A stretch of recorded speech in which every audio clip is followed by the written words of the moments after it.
Hello, welcome to today's edition of Caddy's Corner.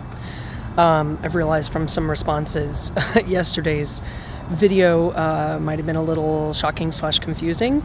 There's some things I knew in my head that I must not have said out loud, or I wasn't real clear about yesterday, so I'm going to dig in a little bit. Obviously back here at the Herbert Vine King Park, getting some sun. Actually got a little bit of color yesterday, which feels good. So here's the deal, y'all. I had what I thought was just a cold. Kind of started Sunday. That would have been the 2 days before St. Patrick's Day, so the 15th, right as they were giving notice to social distance, and they were talking about shutting down bars, and we didn't know what was going on. But in our news feeds and all over, they were being very clear to say, if you have a fever and a dry cough, then get yourself tested. It's probably it. Be mindful, watch out. There's a real slow roll of information here. And on this past Saturday, so it was fully almost a week after I had, was not working. Sunday was my last shift at Montero's. I got notice that there was positive testing for Amethyst at Montero's, and other people at Montero's, staff-wise, also had similar symptomology, different versions of it. Some more severe, some less severe, some with fevers, some not with fevers, some more like a flu, some like colds, some like sinus infections. So I started digging into a little bit more research and watching a little bit more, looking for a little bit more information out there. And that's where I found people talking about the mild symptomology and the fact that they started saying 80% of people will resolve, and a percentage of them will not even know that they've had the virus. Now, the problem with this virus, if you don't know, is that it, particularly different than any other flu virus we've ever had, or other Ebolas or SARS or whatever, there was an incubation period where you would start showing symptoms, then you were contagious. The information on this is that you are contagious oftentimes before you even know, especially very mild symptomology. I had assumed, because I was a bartender and working those 3 days on top of the 6 weeks before, because now we know the first cases were coming into New York City. There were 900 confirmed positives that came in January. So there's been a spread of this happening. Now, there's a lot of conflicting information out there. Again, I'm not a doctor, I'm not a medical expert, but the best that I can piece together the truth about this is that someone who is contagious having a coughing fit puts the droplets all over the place. So you could test 17 cabs, and 16 of them will not have but maybe one little section of one little place that has a little set of the virus. But one cab might have it everywhere. On the back seats, on the seats, on the door handles, on the visors, on the everything, on literally everything. So there now is a lot of confusion over how long the thing can live. Anyway, I'm going to say, I just watched an amazing video from some guy in Ohio, Wisconsin, I don't remember, but it's on my Facebook feed, who does this, how to sanitize your groceries and takeout food. My friend fussed at me yesterday because I actually Lysol wiped my apples and nectarines yesterday, then washed them in soap. She was like, please don't put Lysol on your fruits and vegetables. I don't know, I was just feeling panicked. So here's my two assumptions. I think I've already had it. I think that I was one of the I lost completely my sense of smell and taste. I found that article yesterday, someone else had shared about it feeling like a sinus infection to her. Yesterday I hacked up a couple of fur balls, and today I have nothing going on down here. It seems to have completely resolved itself. Now here's the trick though. I was taking super careful measures even behind the bar. I was attempting not to get it. In my attempt not to get it, I also protected other people from getting it from me, and because I never had a cough, I wasn't sharing it out in that way at all. So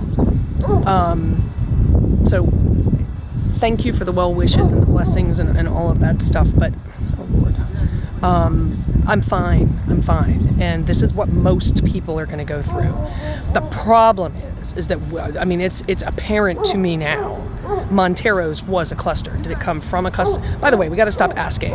It's important to identify where it's gone and where it's come from in order to stop the clustering. But this whole, did you give it to me or did I give it to you? Or this kind of way of thinking that is not the blame game. Let it go, y'all. You will never know. You will never know. You might have gotten it from a can of soup at the grocery store. You might have gotten it from a doorknob. We won't know. I might have gotten it from money. I don't know. I am now significantly sure that I've already had the virus. I also can't assume that. So let's figure that what I just went through was some sort of a cold. My immune system is now coping with that and the recovery of that. And so I've been doing all the wise things, drinking a lot of liquids,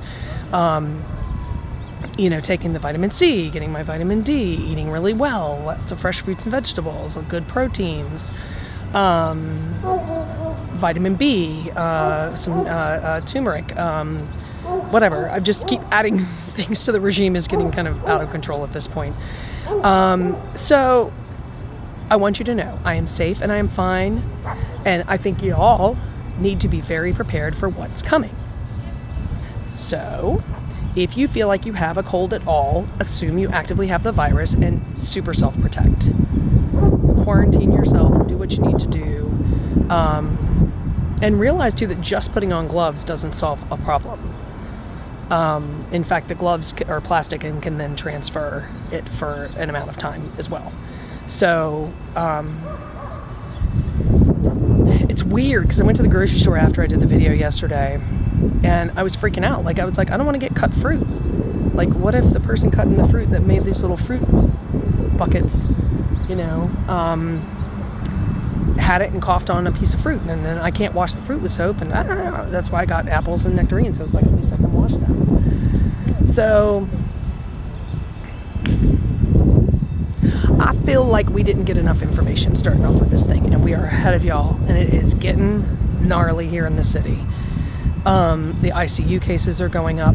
That nurse, blessings to him and his family. I have nurse friends, and they do not have the protective equipment that they need. So I don't know who's responsible for getting this stuff in action. I know that Governor Cuomo is doing the best he can. I hope it's real. I saw that Dyson is coming out with a very fast production of a ventilator system. They're hoping to have 15 units in the next week or something like that. I didn't read the whole article, but we've got to pull together now. So that all said, I'm recovering. I'm getting my strength back. I feel better, and now I'm facing the new world, which I don't know what it is, and it's very confusing, very hard to make decisions about my life when I don't even know what world I live in. I feel like I sidestepped I'm like Neo, woken up in a new matrix, and it's the real world, and I don't none of the rules make sense. I don't understand much of it. So let's lean in. Self-care, y'all. Whatever those little things were, you were thinking, I want to start losing weight, I want to start cleanse, I want to do yoga, I want to practice Tai Chi, I want to learn how to paint or draw or something, anything, frickin' figure it out right now. Right now, today, write down a list of 3 things you want to do that you haven't been doing and make a schedule. As you may notice, I actually did my hair today. I took a shower, I washed it, I dried it, and then I straightened it, and it even put a little mascara. So that was the best I could do. But I haven't put on makeup in 10 days. It's just been, what's the point, right? Well, you can't think that way. Can't think that way. We're going to get through this. It's going to be okay. It's going to cause a lot of destruction. I can't imagine what life is like for y'all out there waiting for it to come to your door. It's hard being here and it's already at our door. It's already in the house. So that's all I got for today. I know it's a long one. I might do another short one later too, but love y'all. Thanks for joining me in Caddyland. Be safe, be well, be smart, but be joyful and try to find ways to just love right now. Love. Love is the opposite of fear, and that's all we got. All right, y'all. Thanks for joining me, and we'll do it again when we do it. Bye.